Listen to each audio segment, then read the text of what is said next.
Hello everyone, welcome to जेनीट education. My name is Pratiksha Tamrakar और आज हम कर रहे हैं class 11th chemistry chapter number 2 structure of atom. तो स्ट्रक्चर ऑफ एटम्स में हमने बहुत से टॉपिक्स कवर कर लिए थे। तो हम देख रहे थे प्लैंक क्वांटम थ्योरी। तो प्लैंक क्वांटम थ्योरी हमने देख लिया था। फिर प्लैंक क्वांटम थ्योरी से हम ब्लैक बॉडी रेडिएशन को कैसे डिफाइन करते हैं वो भी हमने लास्ट लेक्चर में देख लिया था। तो आज के लेक्चर में हम देखने वाले हैं फोटो इलेक्ट्रिक इफेक्ट। तो वो ये देखेंगे कि फोटो इलेक्ट्रिक इफेक्ट होती क्या है, फिर ये फोटो इलेक्ट्रिक इफेक्ट को इलेक्ट्रोमैग्नेटिक रेडिएशन से हम क्यों नहीं बता पाए, क्योंकि इलेक्ट्रोमैग्नेटिक रेडिएशन का जो थ्योरी था वो उसका मेन ड्रॉबैक यही था कि उन्होंने ब्लैक बॉडी रेडिएशन डिफाइन नहीं कर पाए। वो जो फोटो इलेक्ट्रिक इफेक्ट है उसको नहीं बता पाए कि क्यों हो रहा है। और main line spectrum of hydrogen, ये तीन मेन जो टॉपिक्स थे उनको, तीन मेन जो वहाँ पर फिनोमिनस हो रहे थे उनको वो एक्सप्लेन नहीं कर पा रहे थे हम कि क्यों ऐसा हो रहा है। बट उसको फिर हम किससे एक्सप्लेन किया गया, प्लैंक क्वांटम थ्योरी के थ्रू एक्सप्लेन किया गया। तो उसी सीरीज में आज हम देखने वाले हैं फोटो इलेक्ट्रिक इफेक्ट। तो अब फोटो इलेक्ट्रिक इफेक्ट देखेंगे, फिर ये देखेंगे कि वो उसे इलेक्ट्रोमैग्नेटिक वेव थ्योरी से उसे क्यों एक्सप्लेन नहीं किया गया, फिर प्लैंक क्वांटम थ्योरी से उसे हम किस तरह से एक्सप्लेन करेंगे। क्लियर? तो फर्स्ट देखते हैं photo electric effect. So what is photo electric effect?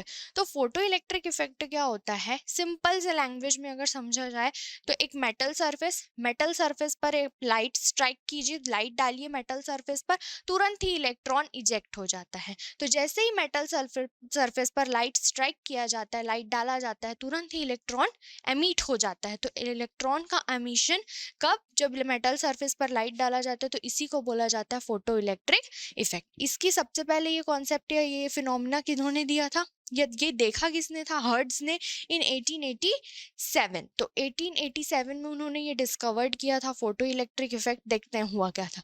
When a beam of light of a certain frequency, okay, her frequency नहीं, किसी सर्टेन फ्रीक्वेंसी, एक स्पेसिफिक वैल्यू की फ्रीक्वेंसी, ओके, कोई भी लाइट आप डालेंगे तो यहाँ जो फोटो इलेक्ट्रिक इफेक्ट है वो शो नहीं होगा, उसके लिए एक सर्टेन फ्रीक्वेंसी की लाइट स्ट्राइक करनी चाहिए। ओके, तो when a beam of light of certain frequency strikes the surface of metal, कोई सर्टेन फ्रीक्वेंसी की लाइट, ये देखिए ये इंसिडेंट लाइट कोई सर्टेन फ्रीक्वेंसी की होगी, मेटल सरफेस पर आई, इलेक्ट्रॉन्स आर emitted और इजेक्टेड फ्रॉम द मेटल। तो जैसे ही वो लाइट, ये लाइट मेटल के सरफेस पर आई, तुरंत इलेक्ट्रॉन क्या हो गए, इजेक्ट हो गए, तुरंत उससे इलेक्ट्रॉन निकल गए। और इसी फिनोमिना को क्या बोला गया, फोटो इलेक्ट्रिक इफेक्ट बोला गया। ठीक, तो the ejection of electron from the surface of metal under the influence of striking photons.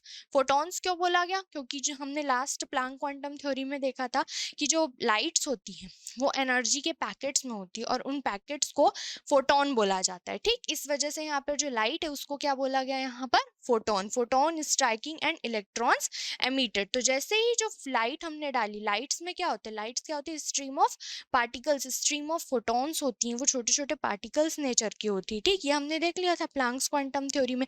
तो जैसे ही ये सपोज ये मेटल सरफेस है, इससे तुरंत लाइट आई, स्ट्राइक हुई, तुरंत इलेक्ट्रॉन क्या हो जाएगा, निकल जाएगा, इजेक्ट हो जाएगा। और इसी फिनोमिना को हम क्या बोलते हैं, फोटो इलेक्ट्रिक इफेक्ट। ये क्लियर हो गया आपको फोटो इलेक्ट्रिक इफेक्ट क्या होता है। Photo electric effect, when a beam of light of certain frequency strike on the metal surface, electrons are ejected or emitted.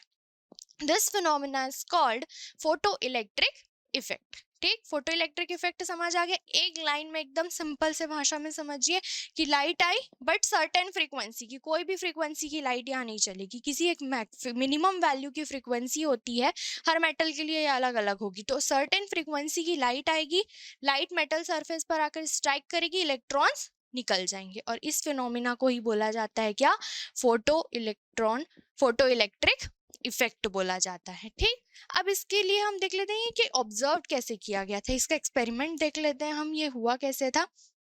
देखिए, फोटो इलेक्ट्रिक इफेक्ट के लिए इस तरह का एक एपरेचर यूज किया गया था।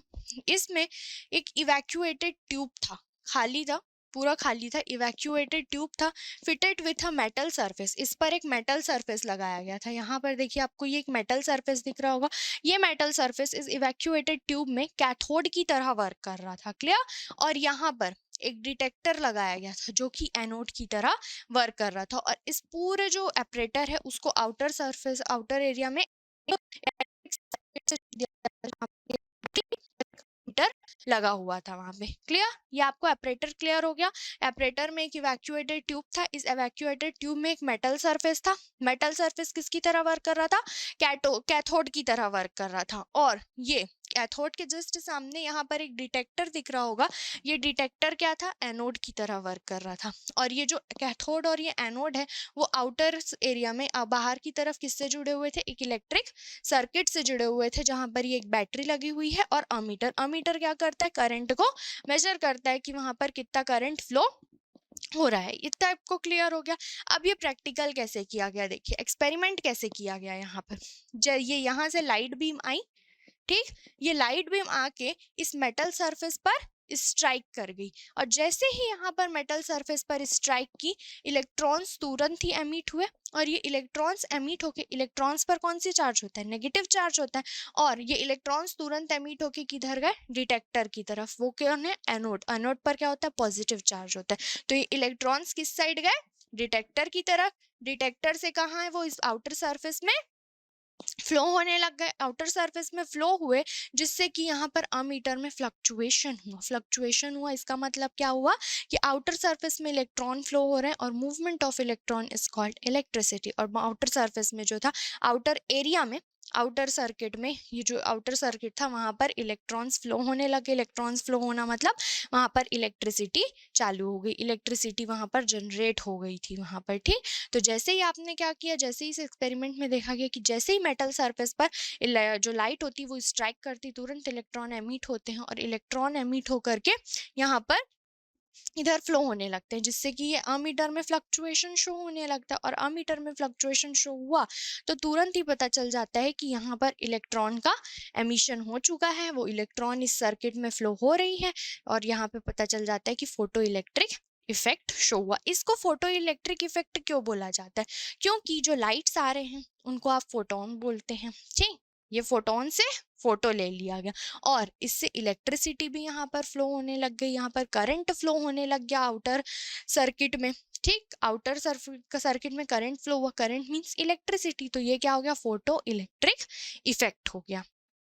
इतना चीज आपको क्लियर, इतनी टॉपिक आपको, इतना बात आपको क्लियर हो गया कि फोटो इलेक्ट्रिक क्या होता है? Emission of electron when striking beam of light is striking on the metal surface, ठीक। जैसे ही मेटल सरफेस पर जो बीम ऑफ लाइट होती है ऑफ अ सर्टेन फ्रीक्वेंसी, एक सर्टेन फ्रीक्वेंसी की जो लाइट होती है वो किसी मेटल सरफेस पर स्ट्राइक करती है, तो वो तुरंत ही इलेक्ट्रॉन्स इजेक्ट हो जाते हैं, एमिट हो जाते हैं, ठीक। अब आप ये सोचिए कि ये तो हो गया, अब यहाँ पे उनको पता कैसे चला होगा कि इलेक्ट्रॉन्स एमिट हो रहे होंगे? उनको इलेक्ट्रॉन्स एमिट हो रहा होगा, ये उनको पता करने के लिए उन्होंने यहाँ पे ये अमीटर लगाया था, और अमीटर के साथ ये पूरा आउटर जो सर्किट लगाया ना, वो इसीलिए लगाया था क्योंकि इलेक्ट्रॉन्स एमिट होते तो वो फ्लो होने लगते, और फ्लो होने लगते तो इलेक्ट्रॉन्स के मूवमेंट को ही हम क्या बोलते? करंट बोलते, इलेक्ट्रिसिटी बोलते।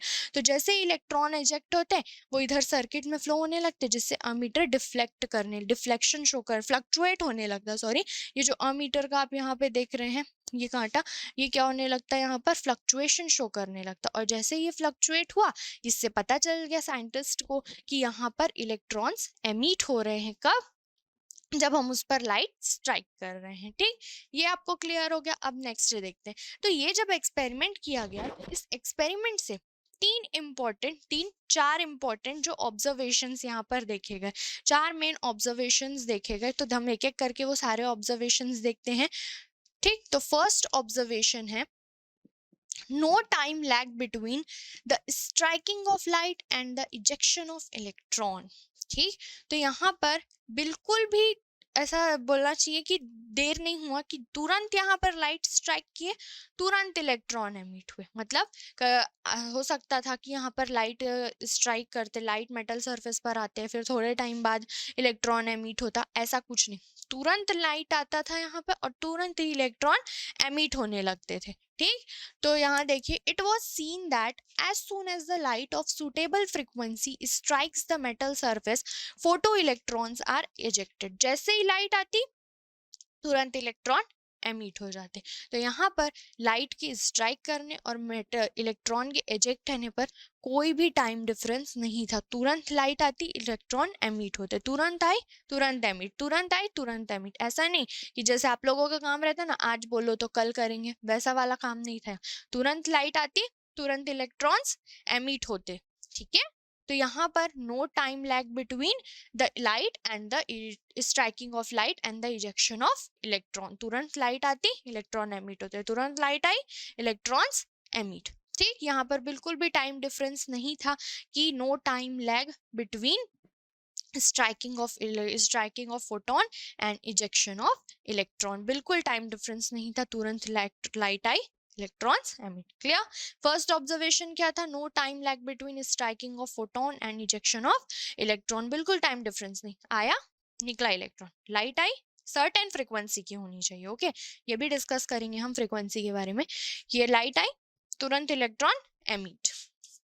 नेक्स्ट ऑब्जर्वेशन देखिए, थ्रेशोल्ड फ्रीक्वेंसी। अब आया फ्रीक्वेंसी का, मैंने आपको डेफिनेशन में भी बोला था सर्टेन फ्रीक्वेंसी, तो मैं यहाँ सर्टेन फ्रीक्वेंसी क्यों बोल रही हूँ? देखिए, आप लोग सभी नीट एग्जाम देंगे या जेडबलई का एग्जाम देंगे, ठीक है, आप सभी कॉम्पिटिटिव एग्जाम देंगे। तो कॉम्पिटिटिव एग्जाम में एक क्राइटेरिया बना हुआ होता है कि जब आप इतने मार्क्स लाएंगे तभी आप जो है उस कॉलेज में एडमिशन ले पाएंगे, आपको उस कॉलेज में एडमिशन मिल पाएगा। या जैसे जेडबलई मेंस में आपको जितना भी सपोज 100% या कितना भी 95% लाएंगे तभी हो सकता है कि जेडबलई मेंस में, ठीक, मेंस में जब आप इतना परसेंटाइल लाएंगे तब आपको एडवांस में बैठने दिया जाएगा। आपको एक मिनिमम मार्क्स लाने पड़ते हैं ना, कि उस मिनिमम मार्क्स को जब आप लाते हैं तभी आप क्या कर सकते हैं, जेडबलई एडवांस दे सकते हैं। जब उसमें फिर आप कुछ अच्छे मार्क्स लाएंगे, जो उसमें भी कुछ मिनिमम मार्क्स होते हैं, तभी आप क्या कर पाएंगे, वहां पर कॉलेज में एडमिशन मिल पाएगा। जैसे नीट में 72 मार्क्स है, तो ये सोच के ही चलना रहता है कि 650 मार्क्स अगर आप लाते हैं तो आपको 650 मार्क्स मिनिमम, उतना आप मिनिमम मार्क्स लाते हैं तब आपको एक अच्छे कॉलेज में एडमिशन मिल जाएगा। तो वैसे ही आपको भी मिनिमम चाहिए था, मिनिमम नंबर्स चाहिए थे। आप लोग सभी पढ़ रहे हो, सभी ने एग्जाम दिया, कई लोग बहुत ज्यादा पढ़ रहे हैं, कुछ लोग ठीक ठाक पढ़ रहे हैं, सभी पढ़ रहे हैं। तो वैसे ही यहाँ पर सभी एनर्जीज की लाइट है, डिफरेंट डिफरेंट एनर्जीज की लाइट है। ठीक, उन डिफरेंट डिफरेंट एनर्जीज की लाइट की डिफरेंट डिफरेंट फ्रिक्वेंसीज भी होंगी। यहाँ पर देखिए, एनर्जी मीन्स, एनर्जी का फॉर्मूला क्या होता है, जो फोटोन, एक मिनट,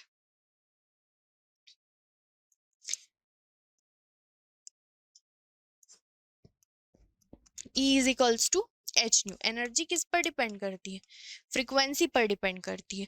तो एनर्जी जो होती है, अब डिफरेंट डिफरेंट एनर्जीज होती है, जैसे आप सभी डिफरेंट डिफरेंट तरीके से पढ़ रहे हैं, कुछ सभी पढ़ रहे हैं, बट ठीक, जैसे यहाँ एनर्जी तो different different amount of energy है यहाँ पर वैसे, बट उनमें से कौन लोग सेलेक्ट हो पाते हैं नीट, जो जिनका मिनिमम मार्क्स आता है, जिनका हो सकता है 650 मार्क्स मिनिमम, इतना मिनिमम मार्क्स जब आता है तब आप क्या कर पाते हैं, एक अच्छे मेडिकल कॉलेज में आपको एडमिशन मिल पाता है।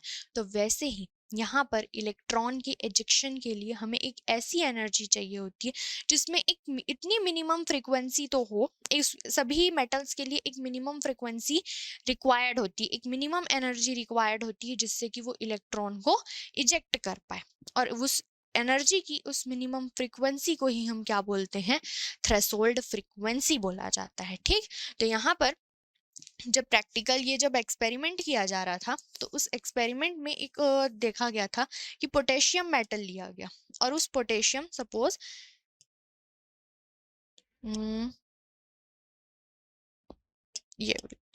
ये आपका पोटेशियम मेटल, ठीक, पोटेशियम मेटल, ठीक है। अब इस पोटेशियम मेटल पर जैसे ही रेड लाइट डाली गई, ये रेड लाइट आई, इस पे स्ट्राइक किया गया, तो जब इस पोटेशियम मेटल से सरफेस से रेड लाइट स्ट्राइक हुई तो वहां पे इलेक्ट्रॉन एजेक्ट नहीं हुआ, इलेक्ट्रॉन का एमिशन नहीं हुआ।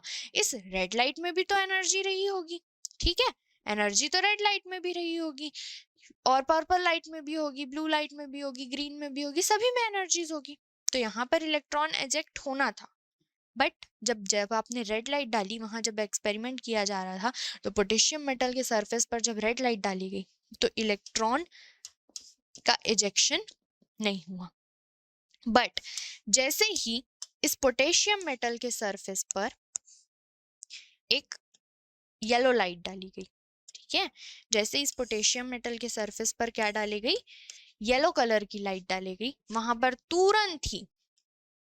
तुरंत ही इलेक्ट्रॉन्स क्या हो गए, यहाँ से इजेक्ट होने लग गए, तुरंत ही इलेक्ट्रॉन्स यहाँ पर इजेक्ट होने लग गए, एमिट होने लग गए उस सरफेस से।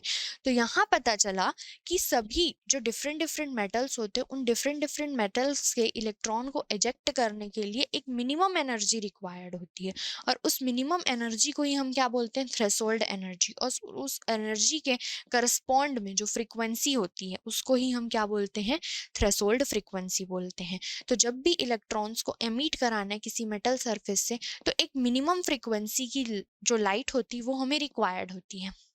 अगर उस जो लाइट आप डाल रहे हैं उस लाइट में उतनी मिनिमम फ्रीक्वेंसी नहीं है कि वो इलेक्ट्रॉन को इजेक्ट करा पाए, तो वहां पर इलेक्ट्रॉन का एजेक्शन नहीं होगा। तो सभी मेटल्स के लिए एक मिनिमम फ्रीक्वेंसी की लाइट चाहिए होती है। उस मिनिमम फ्रीक्वेंसी जो इलेक्ट्रॉन को इजेक्ट करने के लिए रिक्वायर्ड होती है, उसी मिनिमम फ्रीक्वेंसी को हम बोलते हैं क्या, थ्रेशोल्ड फ्रीक्वेंसी बोलते हैं। ठीक, तो यह यहाँ पर मेन ऑब्जर्वेशन देखा गया कि जब हम सभी डिफरेंट डिफरेंट लाइट्स यहाँ पर डालते गए मेटल्स पर, तो हर एनर्जी की लाइट से, हर एनर्जी की जो हर फ्रीक्वेंसी की लाइट से इलेक्ट्रॉन्स एमिट नहीं हो रहे थे, कुछ स्पेसिफिक कुछ सर्टेन फ्रीक्वेंसीज की ही लाइट थी, उन सर्टेन फ्रीक्वेंसीज की ही लाइट से इलेक्ट्रॉन्स का एमिशन हो रहा था। और उन सर्टेन फ्रीक्वेंसीज, वही मिनिमम फ्रीक्वेंसी जो इलेक्ट्रॉन्स के एमिशन के लिए रिक्वायर्ड थी, उसी सर्टेन फ्रीक्वेंसी को ही क्या बोला गया, थ्रेशोल्ड फ्रीक्वेंसी बोला गया।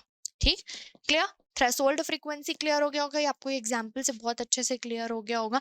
ठीक, तो ये रेड लाइट में क्या होता है, रेड लाइट में हमने लास्ट लेक्चर में ही देखा था कि जो रेड लाइट होती है उसकी फ्रीक्वेंसी क्या होती है, कम होती है, ठीक है, और जो येलो लाइट होती है उसकी फ्रीक्वेंसी रेड लाइट से ज्यादा होती है। तो ये पता चल गया कि जो पोटेशियम मेटल है, तो उस पोटेशियम मेटल के सरफेस से अगर इलेक्ट्रॉन इजेक्ट कराना है तो वो रेड लाइट वाली फ्रीक्वेंसी से तो नहीं होने वाला, उसके लिए हमें उससे थोड़ी हायर फ्रीक्वेंसी की लाइट देनी पड़ेगी, मतलब येलो लाइट देनी पड़ेगी। ठीक, तो इसके लिए जो मिनिमम फ्रीक्वेंसी है, थ्रेशोल्ड फ्रीक्वेंसी कितनी होगी, इस येलो लाइट की जो फ्रीक्वेंसी होगी वो उस पोटेशियम मेटल की थ्रेशोल्ड फ्रीक्वेंसी फ्रीक्वेंसी क्या होगी, के सरफेस से इलेक्ट्रॉन्स को इजेक्ट कराना है, तो उस जो लाइट आप स्ट्राइक कर रहे हैं उस लाइट में एक मिनिमम फ्रीक्वेंसी होनी चाहिए, इतनी फ्रीक्वेंसी होनी चाहिए उस लाइट की कि उस से वो इलेक्ट्रॉन इजेक्ट करा सके। और अगर वो मिनिमम फ्रीक्वेंसी है आपके लाइट में, आप जो लाइट दे रहे हैं, तो उसको तो आप तो वो इलेक्ट्रॉन इजेक्ट हो जाएगा, और उस फ्रीक्वेंसी को जिससे कि इलेक्ट्रॉन इजेक्ट हुआ है, उस मिनिमम फ्रीक्वेंसी को जिससे इलेक्ट्रॉन इजेक्ट हुआ है, उसको ही हम क्या बोलेंगे, थ्रेशोल्ड फ्रीक्वेंसी बोला जाएगा।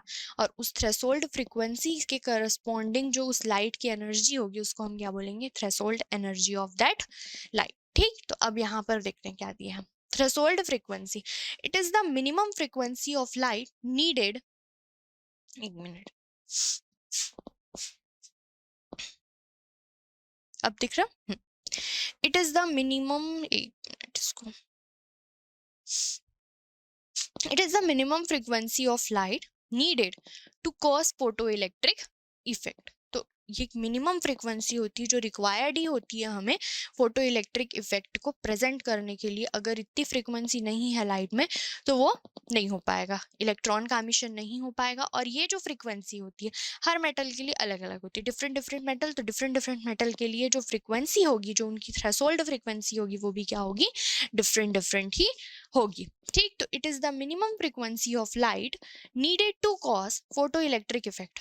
below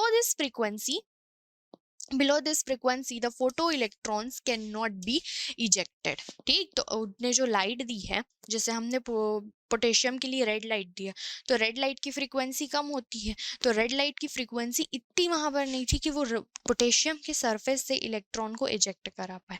तो यही बात यहाँ पे लिखी हुई कि अगर हमने जो लाइट दी है उस लाइट की फ्रीक्वेंसी अगर उस मिनिमम फ्रीक्वेंसी जितनी इलेक्ट्रॉन को इजेक्ट करने के लिए रिक्वायर्ड है उससे कम है, तो फोटो इलेक्ट्रिक इफेक्ट यहाँ शो नहीं होगा और photo electrons are not ejected, therefore हाँ, cannot be ejected This frequency is called threshold frequency, and threshold frequency is symbolized as nu zero.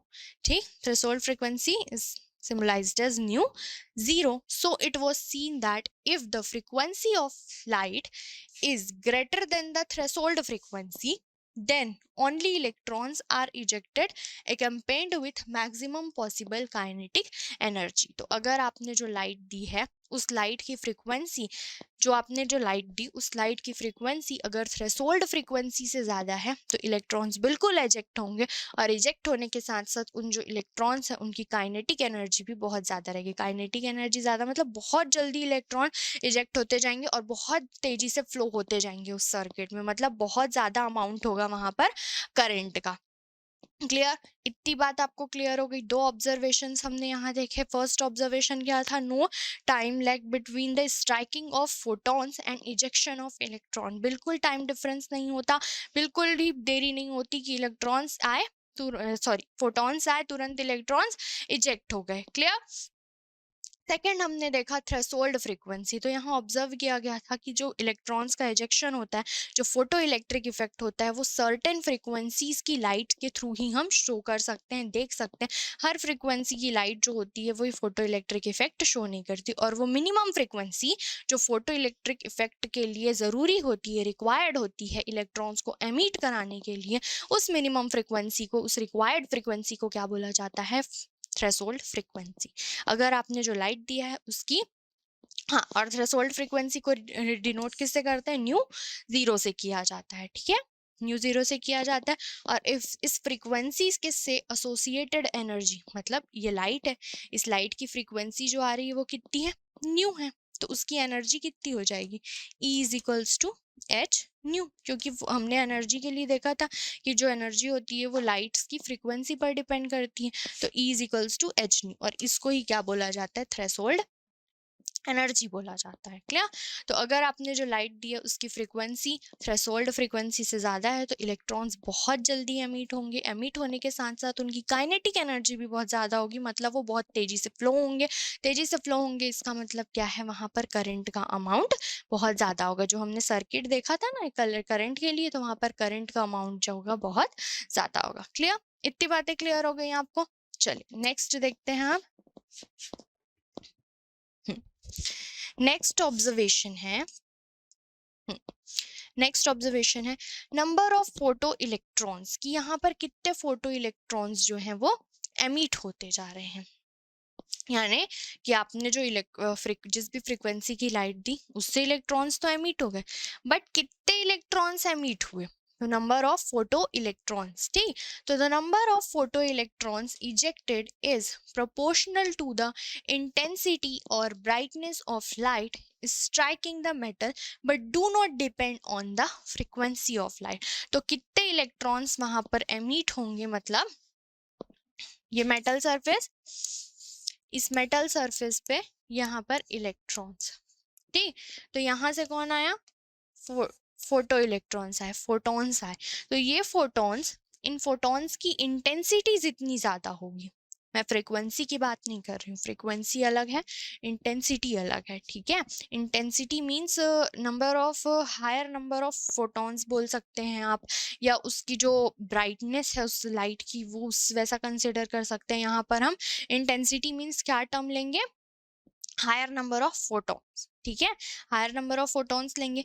तो जितने ज्यादा इंटेंसिटी होगी लाइट की, ठीक है, जितनी ज्यादा इंटेंसिटी होगी उस लाइट की, उतना ही ज्यादा इलेक्ट्रॉन्स वहां पर इजेक्ट होगा। और ये जो इजेक्टेड इलेक्ट्रॉन्स है इनको क्या बोला गया है, फोटो इलेक्ट्रॉन्स बोला गया है। क्लियर। तो the number of electrons ejected is proportional to the intensity और brightness of light striking the metal surface. तो number of electrons ejected is directly proportional to the intensity of light. ठीक, clear. तो यहाँ पर जो electrons, कितने electrons emit होंगे यहाँ पर, ठीक, वहां फ्रीक्वेंसी से तो ये पता चल गया कि इतनी फ्रीक्वेंसी होगी तो इलेक्ट्रॉन एमिट होगा, और ज्यादा फ्रीक्वेंसी की लाइट मतलब उस इलेक्ट्रॉन की काइनेटिक एनर्जी ज्यादा होगी, बहुत तेजी से फ्लो होगा। बट ये भी देखना था कि यहाँ पर कितने इलेक्ट्रॉन्स एमिट हो रहे हैं। ठीक, तो यहाँ पर कितने इलेक्ट्रॉन्स एमिट होंगे ये हमें किससे पता चलेगा, उस लाइट की इंटेंसिटी से पता चलेगा। जितनी ज्यादा उस लाइट की इंटेंसिटी होगी उतने ही ज्यादा इलेक्ट्रॉन्स एमिट होंगे। ठीक है, क्लियर। थर्ड ऑब्जर्वेशन क्लियर आपको कि जितनी ज्यादा इंटेंसिटी होगी लाइट की, मतलब जितने ज्यादा फोटोन पार्टिकल्स आते जाएंगे वहां पर।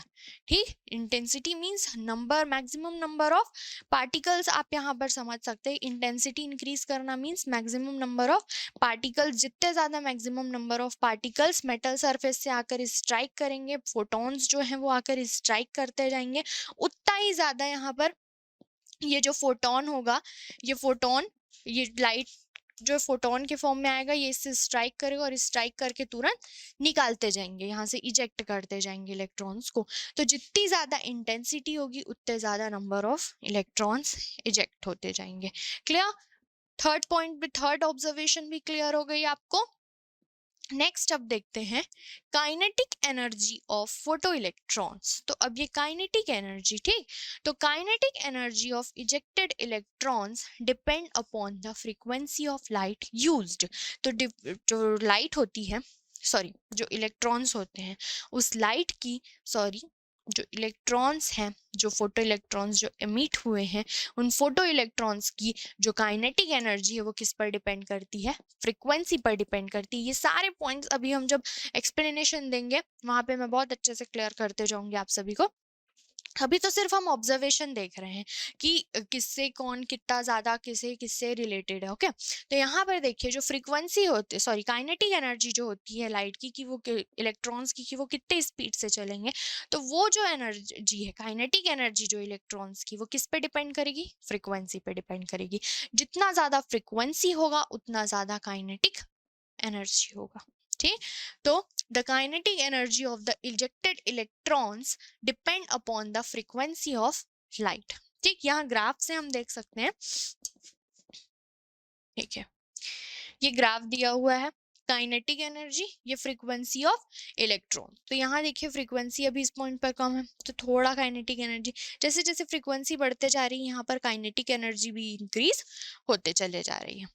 तो ये फर्स्ट ग्राफ तो आप लोगों को क्लियर हो गया होगा कि जैसे जैसे यहाँ पर देखिए इधर इस साइड पर एक्स डायरेक्शन में इंटेंसिटी है और वाई डायरेक्शन में काइनेटिक एनर्जी ली हुई है फोटोन्स की, ओके, फोटो इलेक्ट्रॉन्स की, सॉरी।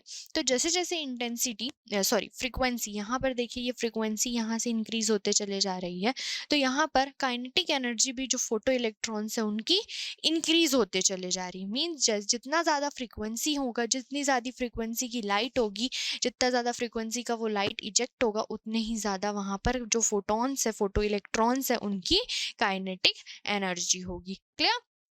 अब सेकेंड ग्राफ देखिए, सेकेंड ग्राफ में आप देख रहे होंगे कि एक्स एक्सिस पे क्या लिया गया, इंटेंसिटी ऑफ लाइट लिया गया। Intensity means number, maximum number of ejected photons लिए गए हैं। ठीक है, इंटेंसिटी इंक्रीज करना मींस जो नंबर ऑफ फोटॉन्स आ रहे हैं हमारे पास, हमारे मेटल सरफेस पर इजेक्ट करने के लिए, उनको इंक्रीज करना। ठीक, तो जैसे जैसे यहाँ पर इंटेंसिटी ऑफ लाइट ली गई है यहाँ पर एक्स डायरेक्शन में, और वाई एक्सिस पर क्या लिया गया है, kinetic energy of photo electrons. तो इस ग्राफ में आप देख के आप समझ रहे होंगे कि इंटेंसिटी ऑफ लाइट इधर इंक्रीज होते जा रही, बट जो काइनेटिक एनर्जी वो यहाँ थी वो उतनी ही है। इंटेंसिटी आप भले इंक्रीज करते जा रहे हो, बट जो इलेक्ट्रॉन्स है, इलेक्ट्रॉन्स जो एमिटेड इलेक्ट्रॉन्स है, उनकी काइनेटिक एनर्जी जो है वो कांस्टेंट हो गई। यहाँ पर फ्रीक्वेंसी कांस्टेंट है। ठीक, तो लाइट की जो इलेक्ट्रॉन्स हैं उनकी काइनेटिक एनर्जी कब बढ़ेगी, जब आप उसकी फ्रीक्वेंसी इंक्रीज करेंगे। तो जितना ज़्यादा हायर एनर्जी का आप लाइट एमिट करेंगे, जितना ज़्यादा हायर एनर्जी का आप लाइट स्ट्राइक कराएंगे,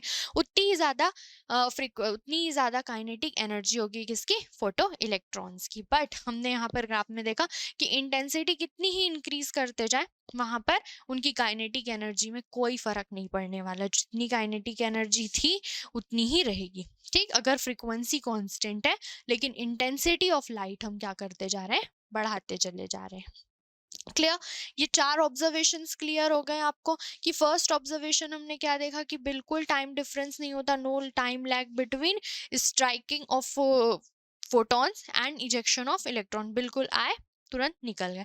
सेकेंड ऑब्जर्वेशन हमने देखा कि जो इलेक्ट्रॉन्स है उनको एमिट कराने के लिए हमें एक सर्टेन मिनिमम फ्रिक्वेंसी की लाइट रिक्वायर्ड होती है और उसे ही हम क्या बोलते हैं, थ्रेशोल्ड फ्रिक्वेंसी बोलते हैं। थर्ड हमने देखा कि जो नंबर ऑफ इलेक्ट्रॉन्स है, जो emitted number of photo electrons है, वो किस पर डिपेंड करते हैं, इंटेंसिटी पर डिपेंड करते हैं कि कितने इलेक्ट्रॉन्स वहां पर एमिट होंगे। ठीक, जो एमिटेड इलेक्ट्रॉन्स हैं उनकी काइनेटिक एनर्जी आप ऐसा समझ सकते हैं कि वो कितना तेजी से वहां पर फ्लो होंगे। तो वो कितने तेजी से वहां पर फ्लो होंगे, कितना उनकी काइनेटिक एनर्जी होगी, ये किस पे डिपेंड करेगा, फ्रिक्वेंसी पे डिपेंड करेगा। क्लियर, इजेक्शन मिनिमम फ्रीक्वेंसी से होगा। काइनेटिक एनर्जी किस पे डिपेंड करेगी, काइनेटिक एनर्जी इलेक्ट्रॉन्स की डिपेंड करेगी फ्रीक्वेंसी पे। जो नंबर ऑफ एमिटेड इलेक्ट्रॉन्स है, जो कितने इलेक्ट्रॉन्स एमिट होंगे, ये किस पर डिपेंड कर रहा है, इंटेंसिटी पर। ये जो चारों ऑब्जर्वेशंस है ये एक्सपेरिमेंट के थ्रू पता चला हमें। तो फोटो इलेक्ट्रिक इफेक्ट आपको क्लियर हो गया कि फोटो इलेक्ट्रिक इफेक्ट क्या होता है, emission of electron when light of certain frequency is striking on the surface of metal। ठीक, ये क्लियर हो गया। इसके एक्सपेरिमेंट कैसे हुआ ये भी क्लियर है आपको। एक सेटअप इवैक्यूएटेड ट्यूब लिया जिसमें कैथोड था, जो मेटल प्लेट लिया गया जिसमें वो कैथोड की तरह, और डिटेक्टर लिया गया जो कि एनोड की तरह वर्क कर रहा था। जैसे ही लाइट आई, इलेक्ट्रॉन इजेक्ट हुए और आउटर सरफेस में, आउटर सर्किट में जो करंट है वो फ्लो होने लग गया, जिससे पता चल गया कि इलेक्ट्रॉन्स एमिट हुए। फिर चार ऑब्जर्वेशंस देख लिए हमने। अब हम ये देखते हैं कि ये जो फोटो इलेक्ट्रिक इफेक्ट था, उस फोटो इलेक्ट्रिक इफेक्ट को जो हमारा वेव थ्योरी था, इलेक्ट्रोमैग्नेटिक वेव थ्योरी, वो एक्सप्लेन क्यों नहीं कर पा रहा था। और इसको एक्सप्लेन किसने किया था, प्लैंक क्वांटम थ्योरी ने। क्लियर, तो अब हम ये देखने वाले हैं कि ये इसको एक्सप्लेन क्यों नहीं कर पा रहा था। तो इलेक्ट्रोमैग्नेटिक वेव थ्योरी क्या थी, इलेक्ट्रोमैग्नेटिक वेव थ्योरी में बोला गया था कि जो भी एमिटेड रेडिएशंस होती हैं वो कैसी होती हैं, कंटिन्यूअस होती हैं। और कंटिन्यूअस होने के साथ साथ उनकी जो एनर्जी है, जो एमिट हो रहे हैं, जो भी एनर्जी एमिट हो रही है वो किस पर डिपेंड करती है, इंटेंसिटी पर डिपेंड करती है। तो जो एनर्जी एमिट हो रही है, और वो मेटल्स एनर्जी एमिट होगी या जो भी एनर्जी आ रही है, ठीक, वहां पे से आपने लाइट के थ्रू एनर्जी दी, तो वो एनर्जी जो है वो किस पर डिपेंड करती है, इंटेंसिटी पर डिपेंड करती है। तो अगर इस थ्योरी के अकॉर्डिंग मेटल सरफेस पर आप कितनी ही एनर्जी डालते जाइए, कोई भी एनर्जी डालो, आप उसकी इंटेंसिटी बढ़ा दिए तो वहां पर इलेक्ट्रॉन इजेक्ट होना चाहिए था, बट ऐसा नहीं हो रहा था। ठीक, ये बात आपको समझ आ रही है कि इस थ्योरी के अकॉर्डिंग क्या होना था कि आप किसी भी फ्रीक्वेंसी का लाइट डालिए, किसी भी फ्रीक्वेंसी का, ठीक, उससे इलेक्ट्रॉन एमिट होना चाहिए था। क्यों, क्योंकि आपने लाइट डाला, ये मेटल सरफेस, इस मेटल सरफेस पर लाइट क्या हो गए, आए। आप जितने ज्यादा लाइट लाइट डालते जाओगे, यहाँ पर क्या होते जाएगा, वो एनर्जी जो वो एक्यूमुलेट होते जाएगा, स्टोर होते जाएगा। तो जो इसके अंदर इलेक्ट्रॉन्स है उनकी एनर्जी भी बढ़ते जाएगी। तो उनसे तो हो जाना चाहिए था ना इलेक्ट्रॉन एमिट। जिस भी फ्रीक्वेंसी का डालिए आप, जो भी लाइट डालिए आप, जितनी भी एनर्जी का डालिए, ठीक, इलेक्ट्रॉन्स एमिट होना था। और साथ ही एमिट हो रहे हैं, और उनकी अगर आप इंटेंसिटी बढ़ा देते हैं तो भी इलेक्ट्रॉन्स को एमिट होना था, और इलेक्ट्रॉन्स अच्छे से एमिट होना था। बट हर फ्रीक्वेंसी की लाइट से, हर एनर्जी की लाइट से, कोई भी एनर्जी की लाइट से वहां पर इलेक्ट्रॉन्स एमिट नहीं हो रहे थे। हमें एक सर्टेन फ्रीक्वेंसी की ही लाइट चाहिए थी। तो यही जो है वेव थ्योरी से एक्सप्लेन नहीं कर पा रहे थे कि क्यों एक सर्टेन फ्रीक्वेंसी की लाइट से ही इलेक्ट्रॉन्स एमिट हो रहे हैं, क्यों हर फ्रीक्वेंसी, कोई भी फ्रीक्वेंसी की लाइट से या किसी भी एनर्जी की लाइट से वो इलेक्ट्रॉन्स एमिशन नहीं हो रहा है। ठीक, तो the observation listed above do not go with the wave theory of radiation. ठीक, तो ये जो ऑब्जर्वेशन हम देख रहे हैं, ये वेव थ्योरी के अकॉर्डिंग हम इसको एक्सप्लेन नहीं कर सकते। क्यों, because since according to this theory energy of the radiation, ये रेडिएशन है, okay, energy of the radiation is directly proportional to the intensity. जो रेडिएशन की एनर्जी होती है वो इंटेंसिटी के डायरेक्टली प्रोपोर्शनल होती है।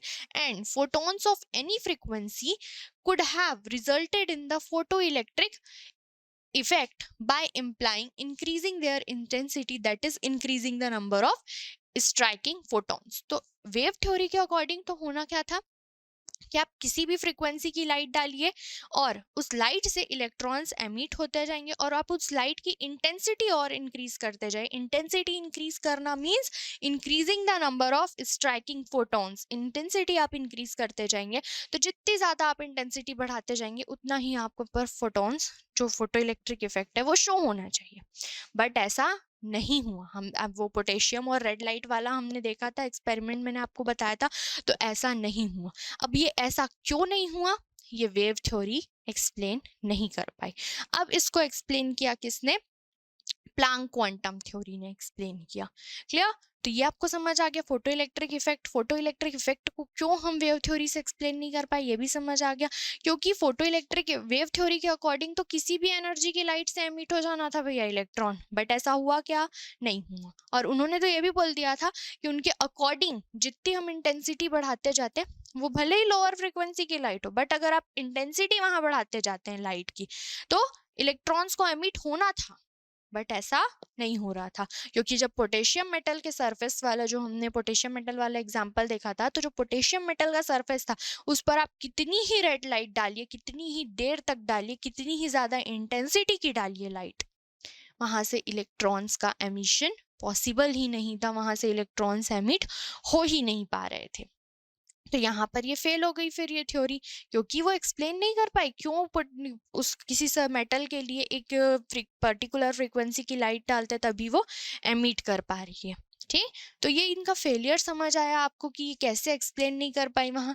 अब हम देखते हैं इनका explanation through Planck quantum theory. Okay, Planck quantum theory तो आपको याद ही होगी क्या होती है। प्लांक क्वांटम थ्योरी के अकॉर्डिंग जो एमिटेड रेडिएशंस होती हैं वो डिसकंटिन्यूअस होती है और किस फॉर्म में होती है, जो स्मॉल पैकेट्स ऑफ एनर्जी के फॉर्म में होते हैं, डिस्क्रिट पैकेट्स और डिस्क्रिट एनर्जी पैकेट्स। ठीक, और इन पैकेट्स को क्या बोला जाता है, क्वांटा बोला जाता है इन केस ऑफ एनर्जी, और लाइट के केस में इनको क्या बोला जाता है, फोटॉन्स बोला जाता है। ठीक, और ये जो फोटॉन्स होती है इनकी एनर्जी जो होती है वो किसके डायरेक्टली प्रोपोर्शनल होती है, न्यू के, और ये होती E is equals to H nu. ठीक, और इसके साथ ही जो प्लांक्स थे, प्लांक और मैक्स प्लांक थे, उन्होंने ये भी बोला था कि सॉरी प्लांक क्वांटम, उन्होंने ये भी बोला था कि जो लाइट है वो पार्टिकल नेचर की है। ठीक, मेन पॉइंट तो उनका यही था। The photo electric effect can be explain with the help of particle nature of light which consist of a stream of photons. तो यहाँ पर जो अभी तक लाइट को हम कैसा मान रहे थे, वेव्स मान रहे थे। ठीक, जो लाइट है उसको अभी तक कैसा माना जा रहा था, वेव माना जा रहा था। बट उन्होंने बोला कि जब मैक प्लांक क्वांटम थ्योरी के थ्रू जब इसको एक्सप्लेन किया गया तो वहां बताया गया कि जो लाइट होती है वो पार्टिकल नेचर की होती है। ठीक है, और ये कैसा है, स्ट्रीम ऑफ फोटॉन्स है, यहाँ पर स्ट्रीम ऑफ पार्टिकल्स है लाइट में। मतलब लाइट जो आपको दिखाई दे रही है वो ऐसे छोटे छोटे से पार्टिकल्स हैं, और ये पार्टिकल्स क्या है, एनर्जी पैकेट्स हैं। ठीक, discrete energy packets which consist stream of photons. This was proposed by Einstein in 1905। ठीक, ओके तो हमने देखा था कि प्लांक्स ने पहले थ्योरी दी, फिर उसको आइंस्टीन ने आगे बढ़ाया था। तो आइंस्टाइन ने बोला कि ये जो लाइट्स होती हैं वो पार्टिकल नेचर की होती हैं, और वो कैसे बनी होती, stream of particles, stream of photons consist किए हुए होती हैं। तो light consist of stream of particles called photon which move with the speed of light 3 into 10 to the power 8 meter per second. Each photon is a source of energy. E is given as E is equals to h nu। और ये जो lights होती हैं वो किससे बनी होती हैं, फोटॉन से बनी हुई होती हैं। और ये फोटॉन्स कैसे होते हैं, पार्टिकल लाइक नेचर के होते हैं। इनकी स्पीड कितनी होती है, 3 into 10 to the power 8 metre पर सेकेंड, और इनकी एनर्जी कितनी होती है, E is equals to h nu। तो एक फोटोन है उसकी एनर्जी कितनी है, h nu। अब इसके थ्रू हम एक्सप्लेन करने वाले हैं इस पार्टिकल नेचर के ही थ्रू कि ये फोटो इलेक्ट्रिक इफेक्ट होता कैसे है। तो यहाँ पर देखते हैं फोटो इलेक्ट्रिक इफेक्ट। तो आप सभी को पता है कि जो मेटल होता है वो मेटल्स में एटम से बने हुए होते हैं। तो एटम में कौन कौन प्रेजेंट होते हैं, न्यूक्लियस है, न्यूक्लियस के सराउंडिंग में इलेक्ट्रॉन्स प्रेजेंट होते हैं। ठीक, तो अब ये जो न्यूक्लियस होता है, ये मेटल का एटम, ये न्यूक्लियस के चारों तरफ इलेक्ट्रॉन्स जो होते हैं से रिवॉल्व करते रहते हैं। तो ये न्यूक्लियस क्या करता है, इन इलेक्ट्रॉन्स को अपने तरफ अट्रैक्ट करके रखता है। ये न्यूक्लियस जो है इन पर एक फोर्स अप्लाई करता है, ठीक, जिससे कि इलेक्ट्रॉन्स जो होते हैं वो इससे बंधे हुए रहते हैं। और इस एनर्जी को ही क्या बोला जाता है, बाइंडिंग एनर्जी बोला जाता है, ठीक। तो ये जो न्यूक्लियस है, जो इलेक्ट्रॉन को जितनी एनर्जी से अपनी तरफ अट्रैक्ट करके रखा हुआ होता है, उसको हम बोलते हैं बाइंडिंग एनर्जी। अब अगर मेटल के सरफेस से इलेक्ट्रॉन को इजेक्ट कराना है तो हमें इतनी एनर्जी तो देनी, हमें इस बाइंडिंग एनर्जी से ज्यादा एनर्जी देनी पड़ेगी, ठीक है। ऑब्वियस सी बात है कि हमें कोई जैसे दो लोगों को कोई चीज पसंद आ गई, ठीक, लेकिन अब दोनों को ही वो पसंद है, तो अब शॉपकीपर क्या करेगा, शॉपकीपर यही करे सोचेगा ना कि मेरे को जिससे ज्यादा पैसा मिलेगा, ये इलेक्ट्रॉन को आप शॉपकीपर समझ सकते हैं। ये एक उसका जो कस्टमर है, जो फिर जो हम हैं जो इलेक्ट्रॉन निकालना चाह रहे हैं उस मेटल सरफेस से, वो सेकंड कस्टमर है उसके। तो शॉपकीपर को जहां ज्यादा पैसा मिलेगा, जनरली कुछ शॉपकीपर्स ऐसा नहीं करते, बट कुछ कैसा होता है कि जहां ज्यादा पैसा मिले वहां उन लोग उस जो प्रोडक्ट है उसको सेल कर देंगे। तो हमें अगर ये इलेक्ट्रॉन चाहिए तो ऑब्वियस है हमें इस न्यूक्लियस से ज्यादा एनर्जी लगानी पड़ेगी उस इलेक्ट्रॉन को निकालने के लिए, क्लियर। इसीलिए जो इलेक्ट्रॉन्स होते हैं वो एक सर्टेन फ्रीक्वेंसी की लाइट से ही रिमूव हो पाते हैं, ठीक। तो when light of some particular frequency falls on the surface of metal, the photon gives its entire energy to electrons of the metal atom. तो यहाँ of the metal atom, and the electron will be dislodged and disattached from the metal atom. तो जैसे ही ये जो photons आते हैं, photons भी कैसे हैं, पार्टिकल नेचर के, तो जैसे ही इस इलेक्ट्रॉन से ये फोटॉन्स आकर टकराए, इन दोनों के बीच कॉलिजन होगा, कॉलिजन होने से एनर्जी का डिस्ट्रीब्यूशन होगा, ठीक। एनर्जी के डिस्ट्रीब्यूशन होने से अगर ये जो फोटॉन्स आ रहे हैं, इस फोटॉन्स की जो एनर्जी है वो बाइंडिंग एनर्जी से ज्यादा है, ठीक। अगर बाइंडिंग एनर्जी से ज्यादा है तब तो ये इलेक्ट्रॉन्स क्या होंगे, इजेक्ट हो जाएंगे, ठीक। लेकिन अगर ये जो फोटॉन्स आ रहे हैं उसकी एनर्जी जो है वो बाइंडिंग एनर्जी से कम है, तो इलेक्ट्रॉन्स का इजेक्शन नहीं होगा, ठीक है। तो the electrons will be detached from the metal only if the energy of photon is sufficient to overcome the force of attraction of electron by the nucleus. That is why photoelectrons are ejected only when the incident light has a certain minimum frequency called threshold frequency, ठीक। फिर से देखते हैं, ये nucleus क्या करेगा, electron को अपने तरफ अट्रैक्ट करके रखेगा, जितने फोर्स से अट्रैक्ट करता है, जितनी एनर्जी उस पर लगाता है, उसको बाइंडिंग एनर्जी बोलते हैं। अब अगर आपको इलेक्ट्रॉन यहाँ से निकालना है तो आपको ऑब्वियस सी बात है कि आपको इतनी बाइंडिंग एनर्जी से ज्यादा एनर्जी देनी पड़ेगी, और वहां पर जितनी एनर्जी वहां रिक्वायर्ड होती है इस इलेक्ट्रॉन को निकालने के लिए, जितनी मिनिमम एनर्जी वहां रिक्वायर्ड होती है, उस एनर्जी को ही हम क्या बोलते हैं, थ्रेशोल्ड एनर्जी बोला जाता है, थ्रेशोल्ड। और एनर्जी, ये H न्यू जीरो, और ये न्यू जीरो ही क्या होती है, थ्रेशोल्ड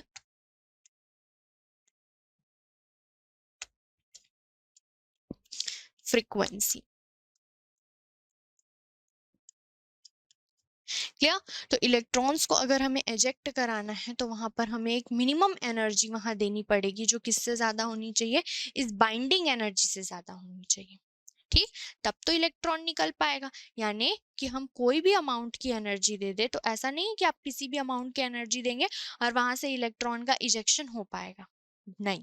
आपको एक मिनिमम एनर्जी देनी पड़ेगी जिससे कि इलेक्ट्रॉन वहां पर इजेक्ट हो पाए, और उस मिनिमम एनर्जी को जो रिक्वायर्ड होती है इलेक्ट्रॉन के इजेक्शन के लिए, उसको ही हम क्या बोलते हैं, थ्रेशोल्ड एनर्जी बोला जाता है। थ्रेशोल्ड एनर्जी यानी थ्रेशोल्ड एनर्जी, और उससे जो फ्रीक्वेंसी होती है, उस थ्रेशोल्ड एनर्जी की लाइट की जो फ्रीक्वेंसी होती है उसको हम क्या बोलते हैं, थ्रेशोल्ड फ्रीक्वेंसी बोलते हैं। तो इलेक्ट्रॉन के एमिशन के लिए हमें इतनी एनर्जी की लाइट या इतनी मिनिमम फ्रीक्वेंसी की लाइट देनी पड़ती है जिससे कि इलेक्ट्रॉन का एमिशन हो पाए, और उस फ्रीक्वेंसी को क्या बोलते हैं हम, थ्रेशोल्ड फ्रीक्वेंसी। और उस फ्रीक्वेंसी की लाइट को, जो उसमें वो थ्रेशोल्ड फ्रीक्वेंसी एसोसिएट है, उसको हम क्या बोलते हैं, थ्रेशोल्ड एनर्जी बोला जाता है।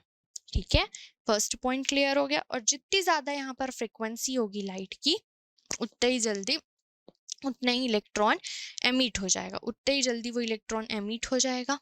ठीक, ये क्लियर हो गया फर्स्ट। ठीक है, तो यहाँ पर क्या होता है फिर से देख लेते हैं एक बार। यहाँ पर मेन जो ये इलेक्ट्रॉन है, ये इलेक्ट्रॉन और जो ये आने वाला फोटोन है, इस फोटोन के बीच में क्या होता है, कॉलिजन होता है। ठीक है, अब ये जो फोटोन होता है, ये फोटोन क्या करता है, जब ये कॉलिजन करते हैं तो ये एनर्जी का डिस्ट्रीब्यूशन होता है, जिससे कि ये अपनी सारी एनर्जी किसको दे देता है, इस इलेक्ट्रॉन को दे देता है। अगर इस फोटोन के पास इतनी सफिशिएंट एनर्जी है कि वो बाइंडिंग एनर्जी से ज्यादा होगी, तब तो ये इलेक्ट्रॉन इजेक्ट हो जाएगा, अदरवाइज नहीं होगा। अगर इसने जो इलेक्ट्रॉन्स को एनर्जी दी वो बाइंडिंग एनर्जी से ज्यादा है, तो इलेक्ट्रॉन क्या हो जाएगा, इजेक्ट हो जाएगा। जितनी एनर्जी उसको इजेक्शन के लिए चाहिए थी, वो उतनी इजेक्शन के लिए यूज कर लेगा इलेक्ट्रॉन। मतलब इलेक्ट्रॉन को इजेक्शन के लिए एक मिनिमम एनर्जी चाहिए, तो उतनी एनर्जी तो इलेक्ट्रॉन यूज कर लेगा। अब जो बची हुई एनर्जी है, जैसे सपोज जो फोटोन आ रहा है उसके पास बाइंडिंग एनर्जी से ज्यादा एनर्जी के फोटोन है, उसकी जो फोटोन है उसकी एनर्जी बाइंडिंग एनर्जी से कहीं ज्यादा है, तब जो बची हुई एनर्जी होती है, उस बची हुई एनर्जी का वो क्या करता है, उस बची हुई एनर्जी से वो उस इलेक्ट्रॉन की काइनेटिक एनर्जी के फॉर्म में यूज होती है। क्लियर? देखिए next point. Next point, if the frequency of the incident light is more than the threshold frequency, यहाँ पर फ्रीक्वेंसी के टर्म में यूज किया गया है, then the excess energy is imparted to the electron as kinetic energy. ठीक, threshold frequency, threshold energy clear है कि एक मिनिमम फ्रीक्वेंसी रिक्वायर्ड होती है लाइट को इजेक्ट कराने के लिए, उस मिनिमम फ्रीक्वेंसी को ही हम क्या बोलते हैं, थ्रेशोल्ड फ्रीक्वेंसी। उस मिनिमम फ्रीक्वेंसी की लाइट की एनर्जी को ही हम क्या बोलते हैं, थ्रेशोल्ड एनर्जी बोला जाता है। ठीक, तो अगर आपने जो लाइट दिया है, लाइट इजेक्ट कर, लाइट वहां पर दिया है, उस लाइट की जो फ्रीक्वेंसी है, जितनी फ्रीक्वेंसी हमको इजेक्ट कराने के लिए चाहिए, थ्रेशोल्ड फ्रीक्वेंसी, उससे ज्यादा है, उतनी तो वो लाइट इलेक्ट्रॉन यूज कर लेगा, इलेक्ट्रॉन उतनी एनर्जी को ले लेगा। लेकिन अगर उसकी एनर्जी क्या है, ज्यादा है, तो बची हुई एनर्जी जो वो इलेक्ट्रॉन की काइनेटिक एनर्जी के फॉर्म में यूज होगी। ठीक, इसीलिए वहां पर ऑब्जर्वेशन में देखा गया था कि जितनी ज्यादा फ्रीक्वेंसी होगी उतनी ही ज्यादा इलेक्ट्रॉन्स की काइनेटिक एनर्जी होगी। क्लियर?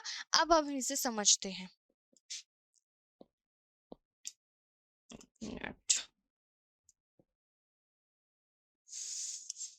ठीक, अब यहाँ पर एकदम क्लियरली यहाँ पर हम देखते हैं, ये आया आपका इलेक्ट्रॉन, ये इलेक्ट्रॉन को कितनी एनर्जी चाहिए इजेक्शन के लिए, थ्रेशोल्ड एनर्जी जितनी एनर्जी चाहिए। बट जो यहाँ पर फोटोन आ रहा है, उस फोटोन के पास थ्रेशोल्ड एनर्जी से, ये फोटोन की energy, photon energy of photon, suppose energy of photon कितनी है, h न्यू। ठीक, हमें कितनी रिक्वायर्ड है, थ्रेशोल्ड फ्रीक्वेंसी, थ्रेशोल्ड एनर्जी। ठीक, इलेक्ट्रॉन के इजेक्शन के लिए हमें कितनी रिक्वायर्ड है एनर्जी, हमें सिर्फ थ्रेशोल्ड एनर्जी जितनी एनर्जी रिक्वायर्ड है, लेकिन जो ये एनर्जी यहाँ पर आ रही है वो थ्रेशोल्ड एनर्जी से ज्यादा के फोटोन से, तो फोटोन और इस इलेक्ट्रॉन के बीच में कॉलिजन होगा, कॉलिजन होने से जितनी एनर्जी इसको चाहिए थी, थ्रेशोल्ड एनर्जी, वो तो ये लेके मेटल सरफेस से इजेक्ट हो जाएगा। बट जो बची हुई एनर्जी थी, मतलब ये एच न्यू टोटल इसने दिया फोटोन ने, बची हुई एनर्जी कितनी, h new not, H nu zero, threshold frequency. अब ये जो बची हुई एनर्जी थी, ये बची हुई एनर्जी जो होगी वो उस इलेक्ट्रॉन की काइनेटिक एनर्जी के फॉर्म में यूज होगी। ठीक, तो जितना इलेक्ट्रॉन को एनर्जी रिक्वायर्ड थी मेटल सरफेस से निकलने के लिए, उतनी तो वो वहां ले लेगा, और जो बची हुई एनर्जी है उससे वो इलेक्ट्रॉन्स को क्या कर देगा, वो इलेक्ट्रॉन की काइनेटिक एनर्जी के फॉर्म में यूज होगी। ठीक, इसीलिए हमने फोर्थ ऑब्जर्वेशन जो देखा था फोर्थ ऑब्जर्वेशन में जो हमने देखा था कि जितनी ज्यादा फ्रीक्वेंसी होगी उतनी ज्यादा वहां पर काइनेटिक एनर्जी होगी इलेक्ट्रॉन की। क्यों? क्योंकि इलेक्ट्रॉन को इजेक्ट होने के लिए एक मिनिमम अमाउंट ही चाहिए होती है इजेक्शन के लिए, जो कि इसको हम क्या बोलते हैं, थ्रेशोल्ड एनर्जी, और उसकी फ्रीक्वेंसी को थ्रेशोल्ड फ्रीक्वेंसी, उतनी मिनिमम एनर्जी रिक्वायर्ड होती है। लेकिन जो हम फोटोन दे रहे हैं, फोटोन्स जो वहां पर आकर उससे स्ट्राइक कर रहे हैं, उसकी एनर्जी थ्रेशोल्ड एनर्जी से ज्यादा है, मतलब हायर फ्रीक्वेंसी की लाइट आ रही है वहां पर। तो वो हायर फ्रीक्वेंसी की लाइट जितना एनर्जी उसको चाहिए था इजेक्शन के लिए, उसको तो वो दे देगा, बट जो बची हुई एनर्जी वो कहाँ जाएगी? अब वो बची हुई जो एनर्जी वो किसके फॉर्म में यूज हो रही है यहाँ पर? वो बची हुई एनर्जी यूज हो रही है किसमें? इलेक्ट्रॉन्स को मूवमेंट कराने में, इलेक्ट्रॉन्स को काइनेटिक एनर्जी देने में। ठीक, तो यहाँ पर एनर्जी ऑफ फोटोन कितना, तो जो एनर्जी ऑफ फोटोन है, जो इजेक्शन है, एनर्जी ऑफ फोटोन जो आ रहा है, उसकी एनर्जी यहाँ पर दो तरह से यूज होती है। First as a threshold frequency, threshold energy, threshold energy के फॉर्म में, और दूसरा kinetic energy of electrons, kinetic energy of ejected electrons. ठीक, तो यहाँ पर देखिए कि जो वो फोटॉन्स की एनर्जी, वो फोटॉन्स जो वहां पे आ रहे थे, इलेक्ट्रॉन से स्ट्राइक कर रहे थे, वो यहाँ दो तरह से यूज होती है। पहला यूज क्या होता है उसका, कि जो इलेक्ट्रॉन्स है, मेटल सरफेस के इलेक्ट्रॉन्स है, उसको वो थ्रेशोल्ड एनर्जी देती है जिससे कि वो बाहर निकल जाए। अब बाहर निकलने के बाद जो उसका बचा हुआ एनर्जी होता है वो उसको किस लिए देता है? वही इलेक्ट्रॉन को ही देगा। इलेक्ट्रॉन की वो काइनेटिक एनर्जी के फॉर्म में यूज करते हैं। तो एनर्जी ऑफ फोटोन कितना? H nu. थ्रेशोल्ड एनर्जी कितनी? H nu zero. Kinetic energy का formula half M we square. ठीक, तो इस इक्वेशन को ही बोला जाता है आइंस्टाइन प्लांक इक्वेशन। क्लियर? तो ये आपको क्लियर हो गया ऑब्जर्वेशन की कैसे यहाँ पर प्लांक क्वांटम थ्योरी के थ्रू फोटो इलेक्ट्रिक इफेक्ट को यहाँ पर डिस्क्राइब किया गया। सबसे पहले तो ये माना गया कि जो फोटॉन्स होते हैं वो पार्टिकल नेचर के होते हैं। तो जब ये फोटॉन्स और जो मेटल सरफेस के इलेक्ट्रॉन्स है, इन इलेक्ट्रॉन्स के बीच जब स्ट्राइक होता है, कॉलिशन होता है, तो ये एनर्जी का ट्रांसफॉर्मेशन करते हैं। अगर जो फोटॉन्स आ रहे हैं उनके पास इतनी सफिशिएंट एनर्जी है, जो बाइंडिंग एनर्जी से ज्यादा है, कि वो इलेक्ट्रॉन्स निकल जाए तो इलेक्ट्रॉन्स निकल जाएंगे। अब जो बची हुई एनर्जी वो इलेक्ट्रॉन्स की काइनेटिक एनर्जी के फॉर्म में यूज होती है। ठीक, तो फर्स्ट क्लियर हो गया आपको, सेकंड ऑब्जर्वेशन भी क्लियर हो गया, फोर्थ भी क्लियर हो गया। अब थर्ड ऑब्जर्वेशन बचा। थर्ड ऑब्जर्वेशन ये था कि जितनी ज्यादा इंटेंसिटी होगी लाइट की, उतने ज्यादा नंबर ऑफ फोटॉन्स वहां पर इजेक्ट होंगे। तो इंटेंसिटी बढ़ना means number of striking photons बढ़ना। तो जितने ज्यादा इस फोटॉन्स वहां पर इलेक्ट्रोमेटल सरफेस से स्ट्राइक करेंगे, उतने ही ज्यादा वहां पर इलेक्ट्रॉन्स इजेक्ट होते जाएंगे, क्योंकि जितने ज्यादा फोटॉन्स आके मेटल सरफेस से स्ट्राइक करेंगे तो उतने ही ज्यादा मेटल सरफेस के फोटॉन्स फोटॉन्स और जो मेटल सरफेस का इलेक्ट्रॉन है उनके बीच कॉलिजन होगा। कॉलिजन होने से एनर्जी का ट्रांसफॉर्मेशन होगा और उतने ही ज्यादा इलेक्ट्रॉन्स वहां पर इजेक्ट होते जाएंगे। इसलिए जो नंबर ऑफ फोटो इलेक्ट्रॉन्स होते हैं, जो number of ejected photo electrons होते हैं, वो डिपेंड करते हैं किस पर? इंटेंसिटी पर डिपेंड करते हैं। क्लियर? तो यहाँ तक ये क्लियर हो गया होगा आपको। हाँ, एक और चीज, जो ये थ्रेशोल्ड एनर्जी होती है, इस थ्रेशोल्ड एनर्जी को ही क्या बोला जाता है? वर्क फंक्शन बोला जाता है। क्लियर? और इसे रिप्रेजेंट किया जाता है W0 से। ठीक, तो अब हम देखते हैं, फिर से हम इस स्लाइड्स में चलते हैं। तो यहाँ देखिए, तो kinetic energy of ejected electron is equals to half M we square H nu minus H nu zero. ठीक, तो जितना वो दे रहे हैं उसमें से ये एच न्यू उसने दिया, इस एच न्यू में से H nu zero threshold energy उसने यूज कर लिया इजेक्शन के लिए, तो बची हुई एनर्जी जो इलेक्ट्रॉन की काइनेटिक एनर्जी होगी। ठीक, तो इसे हम कैसे लिख सकते हैं? H nu is equals to H nu zero plus half M we square, और इस एच न्यू जीरो को, थ्रेशोल्ड एनर्जी को ही हम क्या बोलते हैं? वर्क फंक्शन बोला जाता है, plus half M we square. This is called Einstein photo electric equation, और इसे क्या बोला जाता है? आइंस्टाइन फोटो इलेक्ट्रिक इक्वेशन बोला जाता है। Hence greater is the frequency of incident line, greater is the kinetic energy of the emitted electron. तो इससे हमारा ये फोर्थ ऑब्जर्वेशन भी क्लियर होता है कि जितनी ज्यादा इंटेंसिटी होगी, जितनी ज्यादा फ्रीक्वेंसी होगी लाइट की, उतनी ही ज्यादा काइनेटिक एनर्जी होगी किसकी? इलेक्ट्रॉन्स की, जो इजेक्टेड इलेक्ट्रॉन्स है उनकी। क्यों? क्योंकि जितनी उसको रिक्वायर्ड थी, थ्रेशोल्ड फ्रीक्वेंसी रिक्वायर्ड है, एजेक्शन के लिए वो यूज कर लेगा, बाकी बचा हुआ इलेक्ट्रॉन की उसको काइनेटिक एनर्जी के फॉर्म में दे देगा, जिससे कि उसकी काइनेटिक एनर्जी ज्यादा हो जाएगी। यहाँ पर जो थर्ड ऑब्जर्वेशन था, थर्ड ऑब्जर्वेशन भी आई होप आपको क्लियर हो गया होगा, मैं एक बार रिवाइज कर देती हूँ। थर्ड ऑब्जर्वेशन ये था कि जो नंबर ऑफ फोटो इलेक्ट्रॉन्स है वो number of photo electrons depend कर रहे थे इंटेंसिटी पर। ठीक है, number of photo electron depend किस पे कर रहे थे, इंटेंसिटी पर। Intensity means number of striking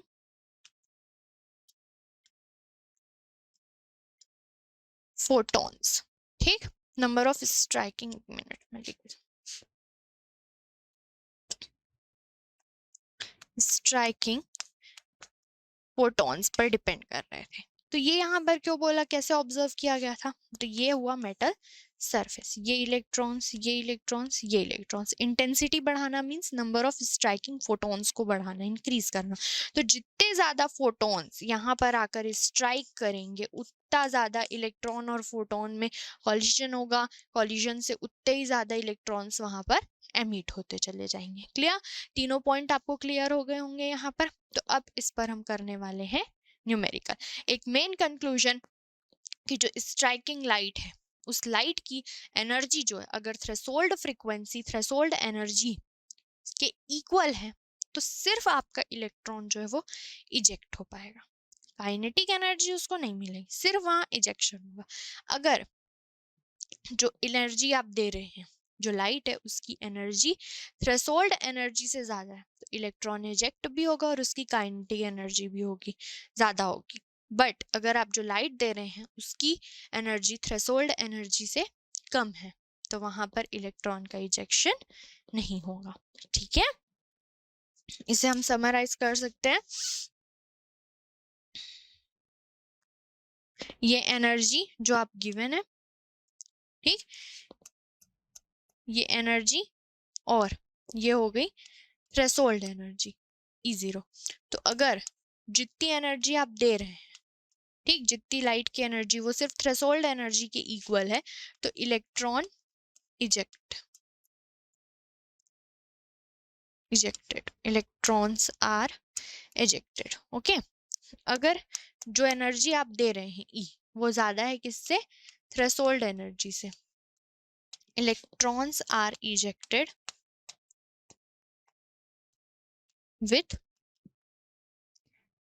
higher kinetic energy.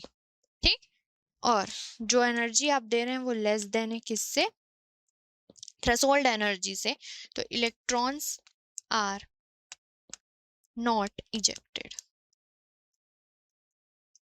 Clear, I hope यहाँ तक आपको क्लियर हो गया होगा। अब हम करने वाले हैं इस पर न्यूमेरिकल्स। ठीक, तो फॉर्मूला देख लीजिए आप, तो आई होप ये तो आपको क्लियर हो गया होगा। अब चलिए देखते हैं इस पर न्यूमेरिकल्स। ओके, तो न्यूमेरिकल्स स्टार्ट करने से पहले हम फॉर्मूला देख लेते हैं। फॉर्मूला हमको मेन यूज करना है क्या, h nu is equals to h nu 0 plus half mv square. इसी को क्या बोला जाता है, वर्क फंक्शन, और इसे w 0 से भी डिनोट किया जाता है। ये h न्यू क्या है, ये फोटॉन्स की एनर्जी है। ठीक, ये h न्यू क्या है, एनर्जी ऑफ स्ट्राइकिंग फोटॉन्स। ठीक, ये क्या है, फोटॉन्स की एनर्जी है। ये जो वर्क फंक्शन है ये क्या है, threshold energy, threshold energy of ejected electron. ये क्या है, half mv square kinetic energy of ejected electron. Clear, तो देखा था हमने कि जो एनर्जी ऑफ स्ट्राइकिंग फोटोन होती है दो पार्ट्स में डिवाइड होती है। पहला थ्रेशोल्ड एनर्जी जो इलेक्ट्रॉन को एमिशन के लिए चाहिए होती है, plus kinetic energy of ejected electron. Clear, formula clear है आपको। न्यू जो है वो फोटॉन्स की फ्रीक्वेंसी है, न्यू 0 जो है वो इलेक्ट्रॉन की फ्रीक्वेंसी है, वहां पर दी होगी, और half mv square mass of electron and velocity of electron. Okay, next next देखते हैं, in a photo electric effect experiment irradiation of metal with light of frequency, one second, light of frequency 5.2 into 10 to the power 14 second inverse yields electron with maximum kinetic energy 1.3 into 10 to the power minus 19 joule. Calculate the threshold frequency for the metal. अब यहाँ पे आपको threshold frequency calculate करनी है. Okay, तो सबसे पहले देखिए गिवन क्या क्या है आपको. गिवन है फ्रीक्वेंसी ऑफ लाइट, लाइट की फ्रीक्वेंसी दी हुई है, न्यू दिया हुआ है आपको. न्यू कितना दिया हुआ है 5.2 into 10 to the power 14 second inverse. Okay, और क्या दिया हुआ है आपको, काइनेटिक एनर्जी दी हुई है. काइनेटिक एनर्जी ऑफ इलेक्ट्रॉन कितना दिया हुआ है 1.3 into 10 to the power minus 19 joule, ये दिया हुआ है. अब आपको थ्रेशोल्ड फ्रीक्वेंसी कैलकुलेट करनी है, न्यू जीरो. ये जीरो ऊपर नहीं है, ये जीरो नीचे है. ठीक, ये आपको कैलकुलेट करनी है. तो फॉर्मूला क्या होता है हमारे पास, h nu is equals to H nu zero plus half M we square. हमें इसे कैलकुलेट करना है तो सभी को इधर ले आइए. H nu is equal H nu minus half M we square, या यहाँ पर डायरेक्ट काइनेटिक एनर्जी दी हुई है तो मैं इसे लिख देती हूँ के ई. ठीक, क्या लिख देते हैं हम, के E is equals to H nu zero. तो एच न्यू जीरो आपको कैलकुलेट करना है, सॉरी न्यू जीरो आपको कैलकुलेट करना है, और फॉर्मूला में क्या आ रहा है एच बी है, तो इस एच को भी नीचे ले जाइए. तो क्या आ जाएगा एच न्यू माइनस के ई अपॉन एच हो जाएगा. ठीक, तो ये फॉर्मूला कैसे बन जाएगा finally, threshold frequency is equals to H nu upon H minus kinetic energy upon H. और एच क्या होता है, प्लांक कांस्टेंट. ये एच और ये एच कैंसिल, तो frequency minus kinetic energy upon H. Okay, frequency कितनी दी हुई है हमारे पास 5.2 into 10 to the power minus 10 to the power 14 minus kinetic energy कितनी दी हुई है 1.3 into 10 to the power minus 90. Planck constant की वैल्यू क्या होती है, क्या होती है प्लांक कांस्टेंट की value 6.626 into 10 to the power minus 34. Okay, अब यहाँ पर काटापीटी मतलब कैलकुलेशन स्टार्ट करते हैं. 5.2 इंटू 10 टू दी पावर 14 को वैसे ही रहने दीजिए, सबसे पहले इससे सॉल्व कीजिए.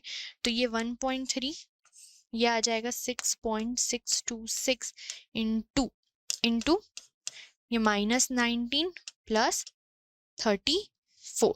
तो ये 1.3 इसको आप सॉल्व करेंगे तो आपके पास ये आंसर आएगा, ये आपको मिलने वाला है 0.1 सेकेंड माइनस 0.196. कैलकुलेट करेंगे तो कितना आ जाएगा आपके पास 10 टू दी पावर 15. ठीक, तो यहाँ आपको माइनस करना है, तो माइनस करना है तो यहाँ 10 टू दी पावर 14 है, वहाँ 15 है, तो वो ऐसे माइनस नहीं हो पाएगा. तो हम इसको भी 10 टू दी पावर 14 कर देंगे. कैसे करेंगे, डेसिमल का प्लेस चेंज करके. तो ये हो जाएगा 1.96 into 10 to the power 14.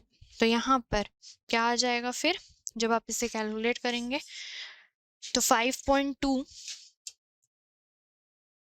Minus 1.96 into 10 to the power 14. तो आप यहाँ पर सब्सट्रैक्ट कर लीजिए 5.2 1.96, तो ये हो जाएगा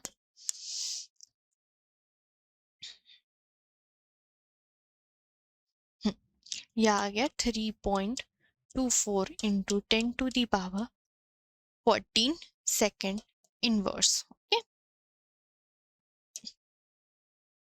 ये क्लियर, नोट कर लीजिए. हमें क्या दिया हुआ था, फ्रीक्वेंसी दिया हुआ था, स्ट्राइकिंग फोटॉन्स की फ्रीक्वेंसी दी हुई थी कितनी 5.2 into 10 to the power 14 second inverse. Kinetic energy दी हुई थी एजेक्टेड इलेक्ट्रॉन्स की आपको थ्रेशोल्ड फ्रीक्वेंसी पूछी हुई थी, तो फॉर्मूला वही यूज करना है हमें जो हमने लास्ट में निकाला था, आइंस्टाइन फॉर्मूला। ओके, ये यूज किया। अब आपको जो निकालना था उसके अकॉर्डिंग हमने उसको अरेंज कर लिया, फॉर्मूला अरेंज करने के बाद उसमें वैल्यूज रख दी, वैल्यूज रखने के बाद कैलकुलेशन कर लिया, कैलकुलेशन किया और आंसर आ गया हमारे पास। ठीक, ये नोट कर लीजिए आप। हाँ, कर लिया, ठीक है। अब नेक्स्ट क्वेश्चन देखते हैं। नेक्स्ट क्वेश्चन है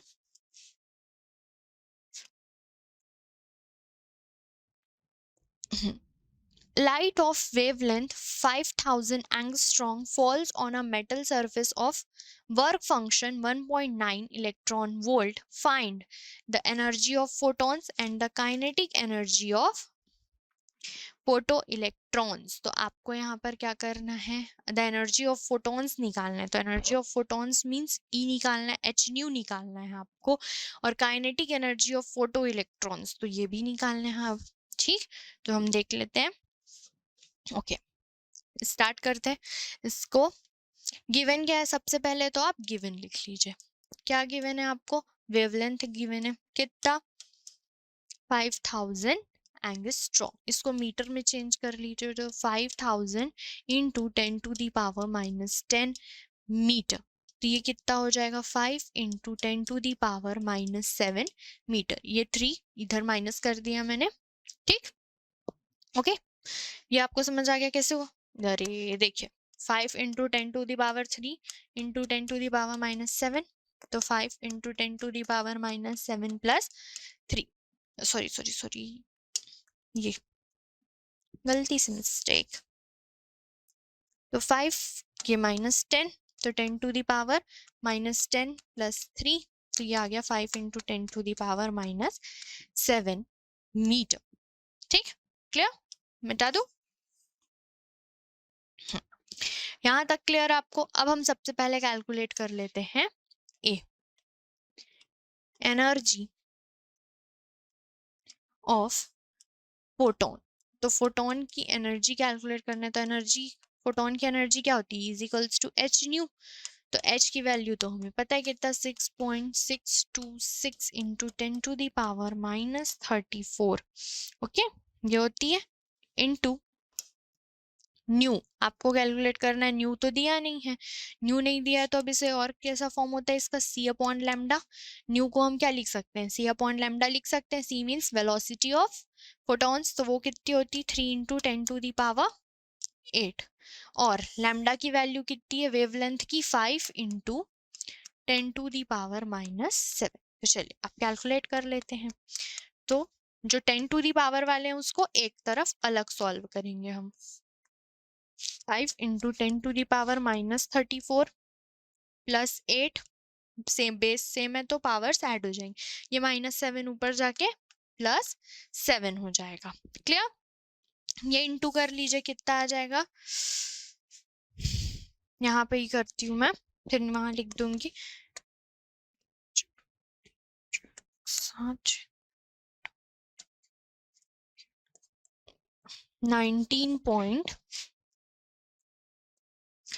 19.878 divided by 5 into 10 to the power -34। ये कितना हो गया, -34 प्लस 15, तो ये कितना आ जाएगा, 90। ठीक, तो ये आ जाएगा आपके पास, एक मिनट, ये आ जाएगा, इसको सॉल्व करेंगे आपके पास वैल्यू आएगी 3.17, और ये इसको माइनस करेंगे तो माइनस कितना आया था हमारे पास, -19। तो ये आ गई एनर्जी किसकी, फोटॉन्स की एनर्जी आ गई। क्लियर, नोट कर लीजिए। फिर इसका हम सेकंड सॉल्व करने वाले हैं, काइनेटिक एनर्जी वाला सॉल्व करेंगे हम। तो ये नोट कर लिया, नेक्स्ट सॉल्व करते हैं। वैल्यू याद रखिएगा कितनी आई थी हमारे पास, 3.17 into 10 to the power -19 joule. Okay, energy. अब देखते हैं क्या पूछा है, kinetic energy of photo electrons. तो फॉर्मूला क्या होता है हमारे पास, h nu is equals to H nu 0 plus kinetic energy. तो आपको काइनेटिक एनर्जी निकालनी है, तो kinetic energy is equals to क्या हो जाएगा, h nu minus H nu zero. H nu की वैल्यू अभी अभी आपने निकाली, वर्क फंक्शन दिया हुआ है, इसी को ही क्या बोलते हैं हम, वर्क फंक्शन बोलते हैं। ओके, तो ये दिया हुआ है, लेकिन किस में दिया हुआ है, इलेक्ट्रॉन वोल्ट में दिया हुआ है। तो work function is equals to कितना दिया हुआ है, 1.9 इलेक्ट्रॉन वोल्ट। तो इसको आप चेंज कर लीजिए, तो इसको जूल में चेंज कर लीजिए। तो जूल में कैसे करते हैं, 1 electron volt is equals to 1.6 into 10⁻⁻19 joule. Okay, तो यहाँ फॉर वैल्यू रख दीजिए। इसकी वैल्यू अभी अभी हमने कितनी निकाली थी, 3.17 इंटू 10⁻⁹ निकाली थी ना, माइनस ये 1.9 इंटू 1.6 इंटू 10⁻⁻19। ओके, मल्टीप्लाई कर लीजिए इन दोनों को, तो ये 3.17 इंटू 10⁻⁻19 तो ऐसे ही रहेगा, इंटू करेंगे तो आपके पास वैल्यू आ जाएगी 3.04 इंटू 10⁻⁻19। अब 10⁻⁻19 को कॉमन ले लीजिए और इन्हें सब्सट्रैक्ट कर दीजिए इंटू 10⁻⁻19। ओके, तो ये आ जाएगा आपके पास 0.93 इंटू 10⁻⁻19 जूल, या 9.3 इंटू 10⁻⁻20 जूल। ओके, तो ये आ गया हमारे पास आंसर। तो आई होप आपको ये दोनों न्यूमेरिकल समझ आ गए होंगे, फोटो इलेक्ट्रिक इफेक्ट भी समझ आ गया होगा। तो आज के लेक्चर में इतना ही, मिलते हैं नेक्स्ट वीडियो लेक्चर में, जहां पर हम देखने वाले हैं नेक्स्ट टॉपिक, बहुत ही इंटरेस्टिंग होगा नेक्स्ट लेक्चर। तो मिलते हैं नेक्स्ट लेक्चर में, थैंक यू।